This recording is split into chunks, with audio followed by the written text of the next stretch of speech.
The darkness of space suddenly filled with light as 500 massive warships appeared near the edge of Earth's solar system. Each alien vessel was as large as a city, their dark hulls covered in strange markings that seemed to move and shift when looked at directly. The ships arranged themselves in perfect rows, creating a wall of metal and weapons that stretched across millions of miles. Admiral stood on the bridge of his flagship, looking out at the small blue planet that hung in the distance. His 4 arms moved across the control panels while his large compound eyes studied the tactical displays. The moth-like alien had fought in dozens of wars across the galaxy, but this would be different. This was not a battle between equals. This was an execution. "Report," said, his voice creating a buzzing sound that filled the bridge. "The human shows typical activity patterns," replied his tactical officer. "Their defense fleet is mobilizing, but our sensors detect only 31 vessels of significant size. The largest appears to be less than 2 kilometers in length." Made a sound that might have been laughter if he were human. 2 kilometers. His own flagship was 15 kilometers long, and it was just one of 500 ships in his fleet. The humans were like insects trying to fight against giants. The Imperium had been watching humanity for almost 50 years. At first, the young species had seemed harmless enough. They had only recently learned to travel faster than light, and their technology was primitive by galactic standards. But humans bred quickly and spread fast. They had already colonized dozens of worlds, and their expansion showed no signs of slowing down. More troubling were the reports from Imperium spies. Humans were naturally aggressive and warlike. They fought each other constantly, even within their own species. They showed little respect for established galactic boundaries and had already made contact with several minor civilizations, often through force rather than diplomacy. The Imperium Council had debated for months before reaching their decision. Humanity was a growing threat that needed to be eliminated before they became truly dangerous. Better to crush them now while they were still weak than to face them later when they might have real weapons. On Earth, alarms screamed across every military base and orbital station. Admiral Sarah stood in the command center of the United Earth Navy, watching as her staff tried to make sense of the impossible readings on their screens. 500 contacts confirmed, reported Lieutenant Martinez, his voice shaking slightly. Energy signatures are off the charts. These ships are massive. Sarah felt a cold weight settle in her stomach. She had spent her entire career preparing for this moment, the day when humanity would face a superior alien force. But in every simulation, every war game, the alien fleets had numbered in the tens or maybe hundreds. 500 ships was beyond anything they had planned for. "What do we have?" she asked. "The entire home fleet is responding," came the reply. 28 heavy cruisers, 47 destroyers, and over 200 smaller vessels. Admiral is bringing the Mars Defense Fleet as well, but that's only 12 ships. Sarah closed her eyes for a moment. Humanity's proudest achievement, their entire space navy, was smaller than most alien battle groups. Against 500 ships, it would be like throwing pebbles at a mountain. "Open a channel to all Earth governments," she ordered. "Emergency protocols are now in effect." Around the world, leaders received the same terrifying message. An alien armada of unprecedented size had arrived in Earth's solar system. Initial scans suggested their technology was centuries ahead of anything humanity possessed. The intent of the alien fleet was unknown, but no peaceful force traveled with 500 warships. President Martinez of the Americas Federation stared at the holographic display showing the alien formation. The ships hung in space like a constellation of death, each one capable of destroying entire cities with a single shot. "Options?" he asked his advisors. "Very limited, sir," replied Defense Secretary. "Our best-case scenario is that they want to talk. Worst case is planetary bombardment from orbit. We have no effective defense against that level of firepower." Similar conversations took place in every capital on Earth. The European Union Council held an emergency session. The Asian coalition activated their deepest bunkers. The African Federation began evacuating major population centers. But everyone knew the truth: if the aliens wanted to destroy Earth, nothing could stop them. In space, the human fleet began to form up between Earth and the alien armada. Admiral transferred her flag to the battleship Yorktown, the most powerful ship in the human navy. It was armed with fusion missiles, particle beam cannons, and the latest deflector shields. Against human opponents, it was nearly unstoppable. Against the alien fleet, it was barely more than a target. "All ships report ready for action," reported Captain Williams, the Yorktown's commanding officer. "Orders, Admiral." Sarah looked at the tactical display one more time. 31 human ships against 500 alien vessels. The computers could not even calculate odds that poor. But she knew that running was not an option. Behind them was Earth, with 8 billion people who had nowhere else to go. "We hold position," she said quietly. "If they want Earth, they'll have to go through us first." The human fleet spread out in a defensive line, their weapons powered and shields raised. Every captain knew they were facing certain death, but not one ship broke formation. Whatever happened next, humanity would face it together.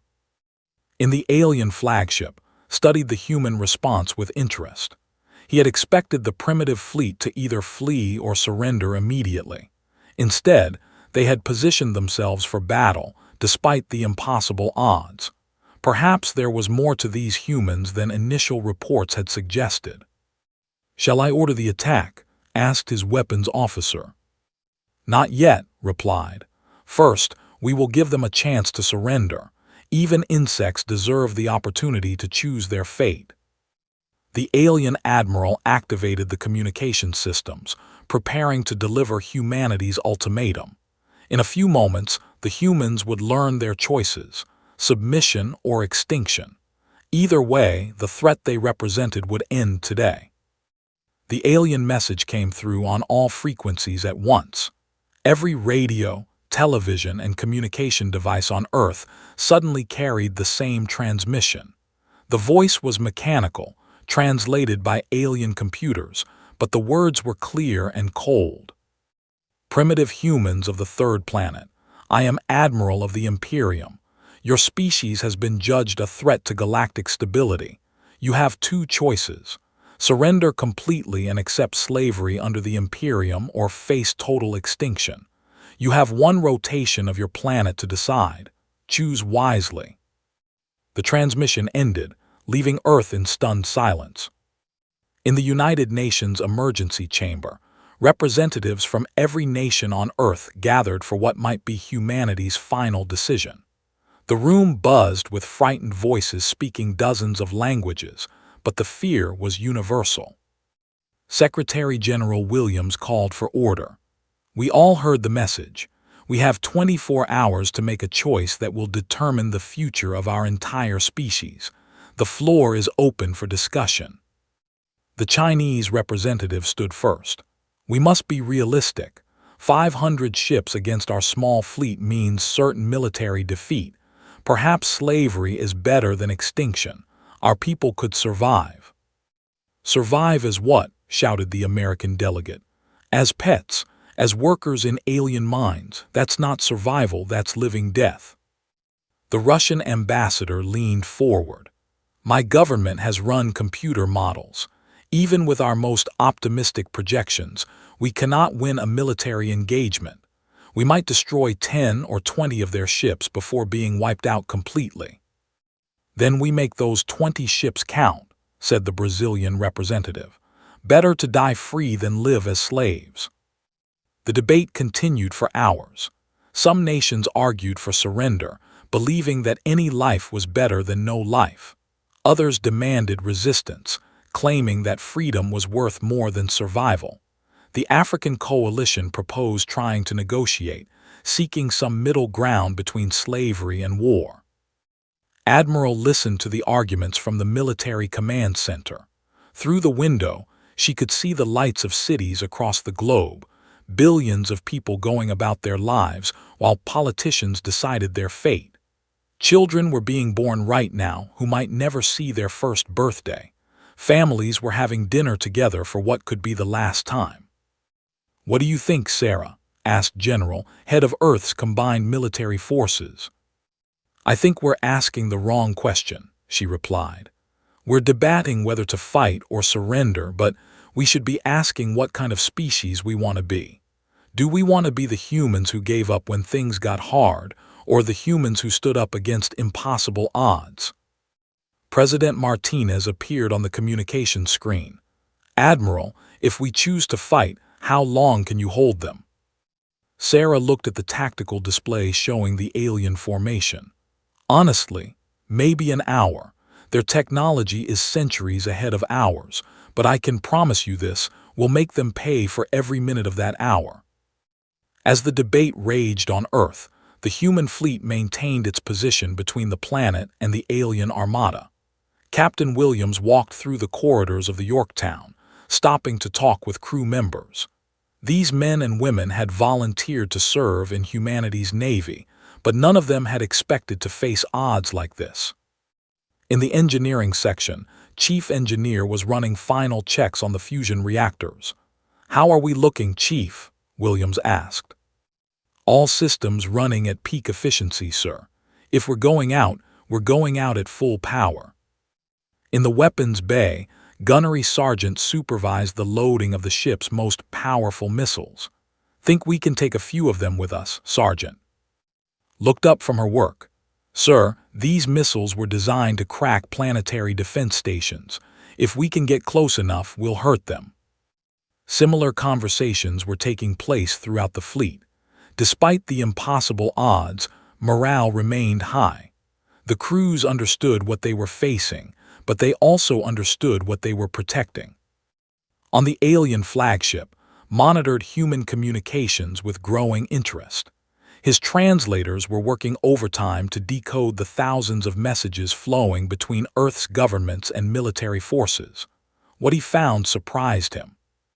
"They are not fleeing," reported his intelligence officer. "Long-range sensors show no signs of evacuation fleets or refugee ships. The humans appear to be preparing for battle." His compound eyes studied the tactical display. The human fleet had actually moved closer to his position, not farther away. Either these creatures were too stupid to understand their situation, or they were braver than he had expected. "Perhaps they do not truly comprehend the power difference," suggested his tactical officer. "Perhaps," agreed, "or perhaps there is more to them than we realized." The countdown continued. With 6 hours remaining, the United Nations reached a decision. The vote was close but clear. Humanity would not surrender. Secretary General Williams made the announcement to the world. "Fellow humans, we have chosen our path. In 6 hours, we will send our response to the alien ultimatum. We will tell them that humanity bows to no one. We will tell them that freedom is not negotiable. We will tell them that if they want our world, they will have to take it from us." The announcement triggered mixed reactions across the globe. Some celebrated the decision to resist. Others wept for what seemed certain doom. But gradually, as the hours passed, something remarkable happened. The fear began to transform into determination. In cities around the world, people gathered in public squares and watched the sky. Churches, temples, and mosques filled with families praying together. Children asked their parents why the adults seemed so sad and proud at the same time. Admiral received reports from around the globe. "Ma'am, we're seeing spontaneous rallies in every major city. People are singing national anthems, but also songs from other countries. It's like the whole world is coming together." With 1 hour remaining, Admiral opened a channel to the alien fleet. "This is Admiral Sarah of the United Earth Navy. I carry humanity's official response to your ultimatum." Her message was broadcast on every frequency Earth could reach, ensuring that both the aliens and every human would hear it clearly. Admiral, humanity has considered your offer of slavery and found it unacceptable. We choose freedom, even if that freedom lasts only one more day. If you want our world, come and take it." The countdown reached 0. Across the alien fleet, weapons systems powered up and targeting computers locked onto Earth cities. The great ships began to move forward, their engines creating streams of light in the darkness. The final battle for humanity was about to begin. The alien fleet began its final approach toward Earth. Admiral watched as his massive ships moved into attack formation, their weapons charging to full power. The primitive human fleet hung in space between them, 31 small ships against 500 giants. It would be over quickly. "Target the planet's major population centers," ordered. "Prepare to fire on my command." His weapons officer's claws danced across the control panel. "Weapons ready, Admiral. We can eliminate 90% of their civilization in the first strike." Raised one of his 4 arms, ready to give the order that would end humanity's brief existence in the galaxy. The human fleet was already charging forward in what could only be called a suicide attack. Admiral's ships fired their primitive missiles and energy weapons, creating bright flashes against the alien shields that did no damage at all. "Foolish creatures," muttered the alien admiral. His sensors showed the human weapons bouncing harmlessly off defensive screens. It was like watching insects attack a fortress. Then something impossible appeared on his screens. "Admiral," called his sensor operator, confusion clear in his voice. "I'm detecting a new contact." "Another human ship?" asked without much interest. "Yes, sir, but this one is different. It appears to be very old and very small. The design doesn't match any known human vessel in our database." Looked at his tactical display. Far out near the orbit of the 8th planet, a single tiny dot was moving toward them. The computer identified it as a human ship, but the readings made no sense. The vessel was barely 300 meters long, ancient by any standard, with energy signatures that seemed almost primitive. "Where did it come from?" he asked. "Unknown, sir. It simply appeared on our sensors. No hyperspace signature, no warning. It's as if it was always there and we just noticed it." On Earth's fleet flagship, Admiral was equally puzzled by the mysterious arrival. Her communications officer turned from his station with a confused expression. "Admiral, we're picking up a ship identifier signal. The computer says it's the UEV Defiance." Frowned. She knew every ship in Earth's Navy, and there was no vessel by that name. "Run the signal through our historical database." A few moments later, her tactical officer looked up with surprise. "Ma'am, the database shows the UEV Defiance as a deep space exploration frigate launched 300 years ago.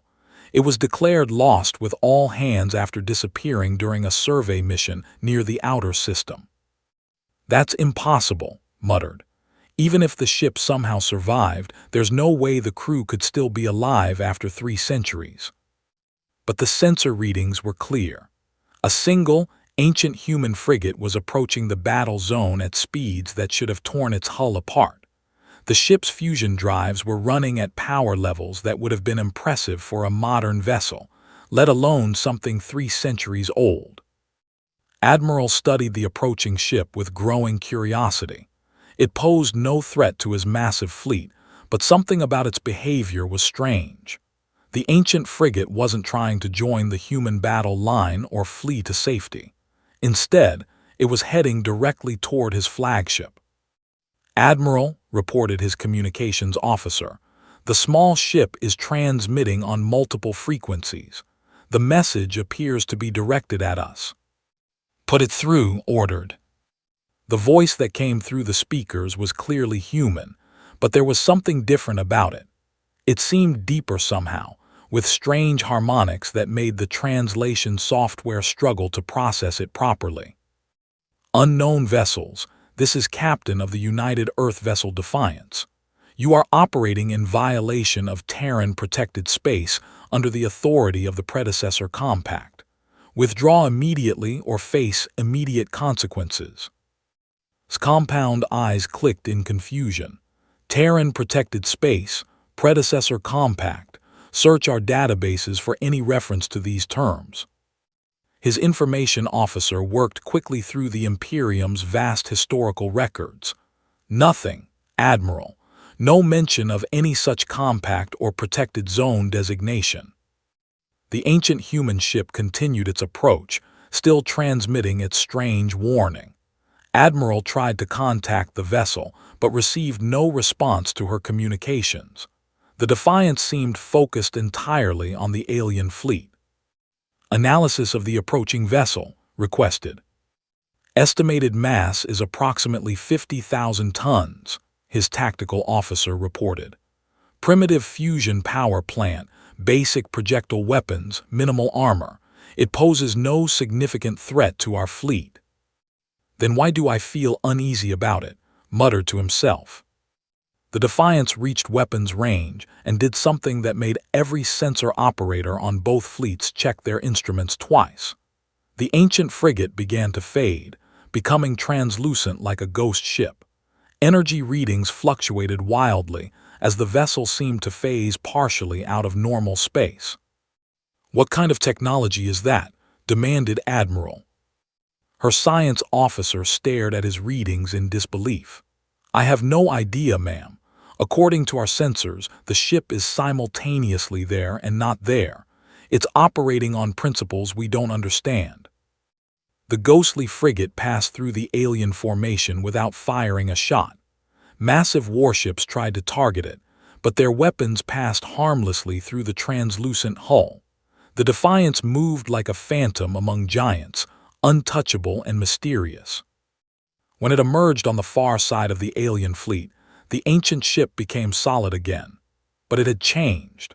The hull now gleamed with symbols that hurt to look at directly, strange markings that seemed to shift and move when observed. Energy readings spiked beyond anything in human experience.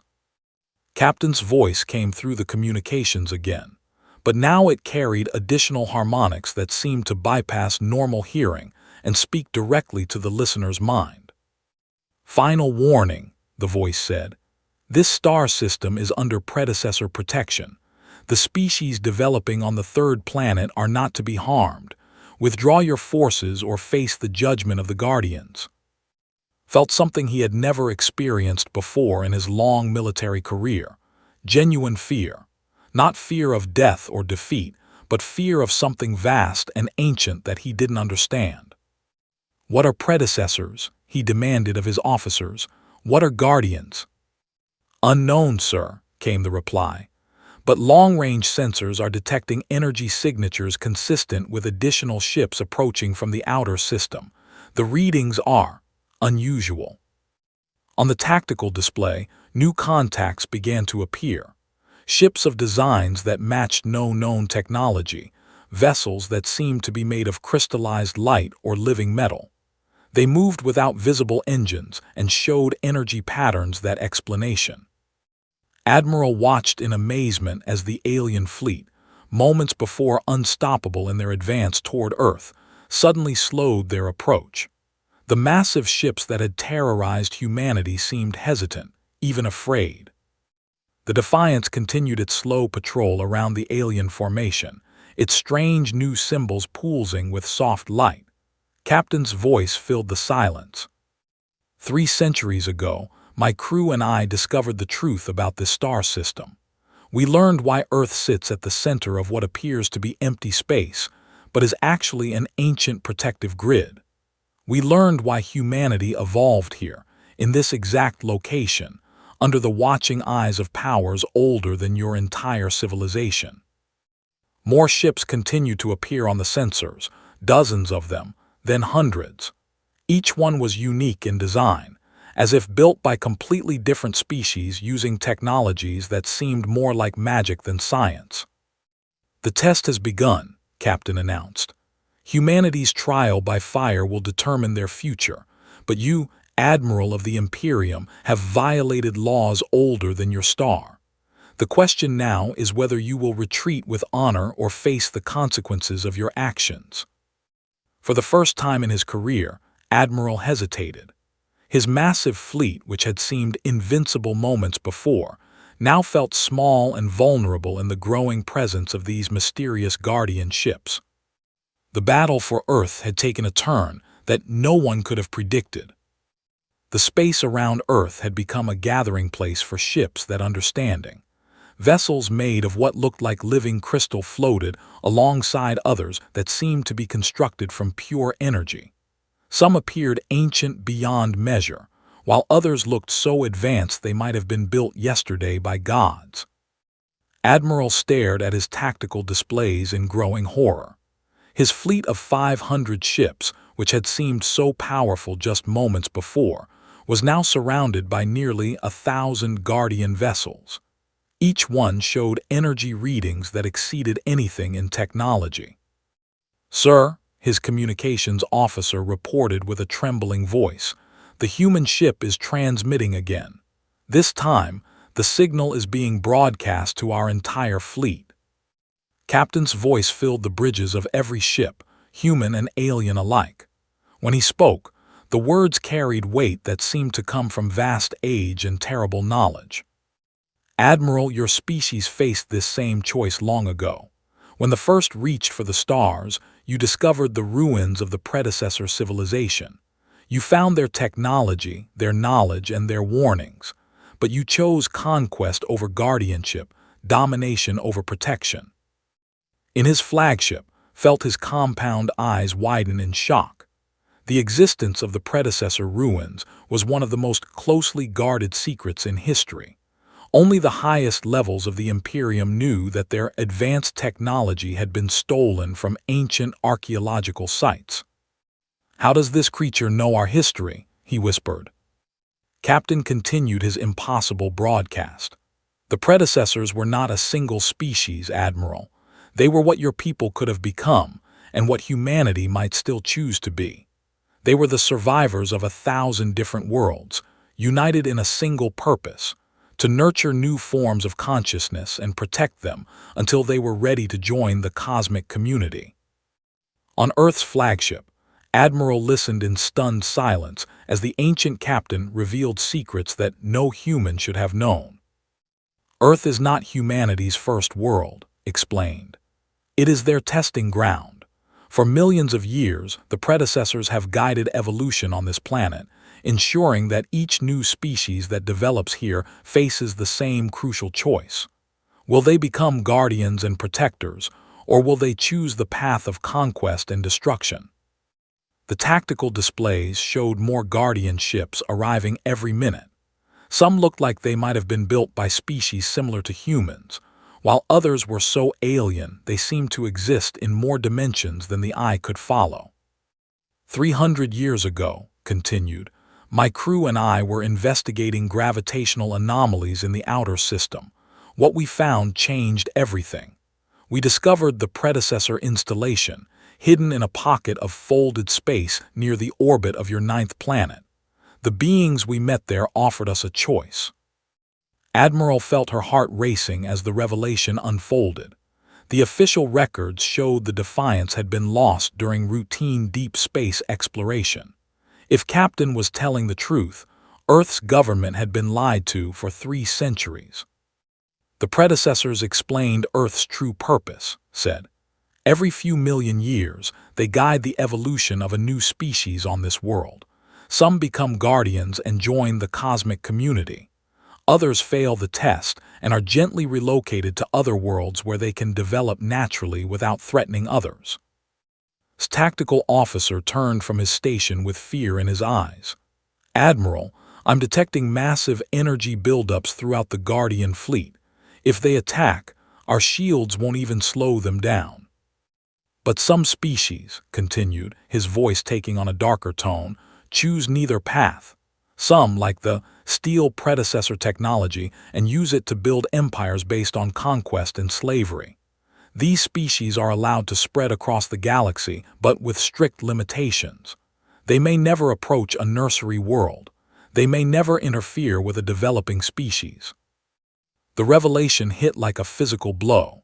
Everything his people had achieved, every conquest they had made, had been permitted by beings so powerful they could destroy the entire Imperium without effort. They were not masters of the galaxy. They were children playing with toys they didn't understand. The predecessor compact is simple, explained. Respect the nursery worlds, protect the developing species, choose guardianship over conquest. Those who follow these rules are welcomed into the community of advanced civilizations. Those who refuse are contained within specific regions of the galaxy. Those who violate the compact directly. The ancient captain's voice trailed off ominously. On Earth, billions of people watched their screens in amazement as the truth about their world was revealed. Children asked their parents what it meant to be tested by aliens. Scientists scrambled to understand how humanity had been guided without their knowledge. Politicians realized that every decision they had ever made was part of a cosmic experiment. My crew and I chose to become guardians, continued. We underwent the transformation that allows us to protect nursery worlds like Earth. We became something more than human, but we retained our essential humanity. We have been watching Earth ever since, waiting for this moment. Admiral found her voice. Captain, what is humanity's test? The test has already begun, came the reply. When faced with impossible odds and certain defeat, what did humanity choose? Did you surrender to save your lives? Did you flee to preserve your species? Or did you choose to fight for your freedom, even knowing you would die? The answer was obvious to everyone listening. Humanity had chosen to fight. But the test is not complete, warned. Admiral has violated the compact by threatening a nursery world. Justice must be served, but humanity will choose how that justice is delivered. Suddenly, Admiral understood. The choice was no longer between fighting and surrendering. The choice was between revenge and mercy, between becoming conquerors themselves, or proving they deserve to join the cosmic community as protectors. Felt the weight of his mistake crushing down on him. His entire fleet was helpless against the Guardian force, but worse than that, he had doomed his entire species. The Imperium had built their civilization on stolen technology and conquest. Now they faced beings who could erase them from existence with a thought. Admiral said, "The choice is yours. The fleet threatened your world and your people. By the laws of the compact, they have forfeited their lives. But humanity now has the power to decide their fate. Will you show mercy to those who showed you none, or will you demand justice for their crimes?" The question hung in the silence of space. Around Earth, 1,000 Guardian ships waited for humanity's answer. The future of both species now rested on a choice that would define what kind of people humans truly were. Admiral looked at her tactical display, showing the alien fleet that had come to destroy everything she loved. The easy choice would be revenge. The human choice, she realized, might be something else entirely. Admiral Sarah stood on the bridge of her flagship, staring at the tactical display that showed the most important decision in human history. Before her was the fleet that had come to destroy Earth. Around her were the Guardian ships that could eliminate the alien threat with ease. The choice was hers to make. "Admiral," Captain Williams said quietly, "the entire fleet is waiting for your orders." Could feel the weight of 8 billion human lives behind her decision. These aliens had come to enslave or destroy her people. They had threatened children who had never hurt anyone. By any standard of justice, they deserved to face the consequences of their actions. But Captain's words echoed in her mind. This was humanity's test, not their ability to fight, which they had already proven, but their ability to choose mercy over vengeance. The choice that would determine whether humanity joined the cosmic community as guardians or failed their test like they had long ago. Captain said into her communications device, "I need to understand something. If we choose mercy, what happens to the threat? They came here to destroy us. What's to stop them from trying again?" The ancient captain's voice carried the weight of 3 centuries of experience. "Admiral, the Imperium exists only because the Guardians allow it. They spread across the galaxy using stolen predecessor technology, but they were contained within specific boundaries. By coming here, they have broken those boundaries. Their empire will face consequences regardless of your choice." On the alien flagship, Admiral listened to the exchange with growing despair. His compound eyes studied the readings from the Guardian ships surrounding his fleet. The technology displays showed energy patterns that exceeded anything in databases. These beings could destroy his entire civilization without effort. "Sir," his communications officer said, "incoming transmission from the Imperium High Command." Emperor's image appeared on the screen, his massive form trembling with rage. "Admiral, what have you done? Our long-range sensors show Guardian ships throughout our territory. They are dismantling our outer colonies and demanding our surrender. You have doomed our entire species." Felt the full weight of his mistake. By attacking a nursery world, he had not only failed in his mission but had brought the wrath of the Guardians down on his entire people. The Imperium, which had dominated dozens of star systems for thousands of years, was about to face judgment for its crimes. Back on the human flagship, Admiral made her decision. "Captain, this is Admiral of the United Earth Navy. I speak for humanity in this moment. The fleet came here to destroy our world and enslave our people. By any law of justice, they deserve to face the consequences of their actions." Around the alien fleet, the Guardian ships began to power their weapons. Energy readings spiked to levels that would have reduced the vessels to cosmic dust in seconds. "However," continued, "humanity chooses mercy over vengeance. We will not become killers, even of those who would kill us.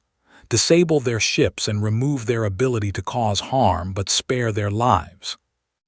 A sound like music filled the space around Earth as the Guardian fleet acknowledged humanity's choice. Instead of destructive energy beams, the ancient ships fired sophisticated technology that passed through the shields like they weren't there. One by one, the alien warships went dark. Their weapons powered down, their engines stopped, and their life support shifted to emergency backup systems. The crews were unharmed, but their ships were effectively helpless. Captain's voice filled the communications channels again. "The choice has been made, and humanity has passed their test. Admiral, you and your crews will be transported to safety before your ships are destroyed. You will be returned to your home system to face whatever justice your own people decide." Beams of soft light surrounded each ship. The alien crews found themselves safely transported to Guardian vessels, where they were treated with kindness despite their hostile intentions.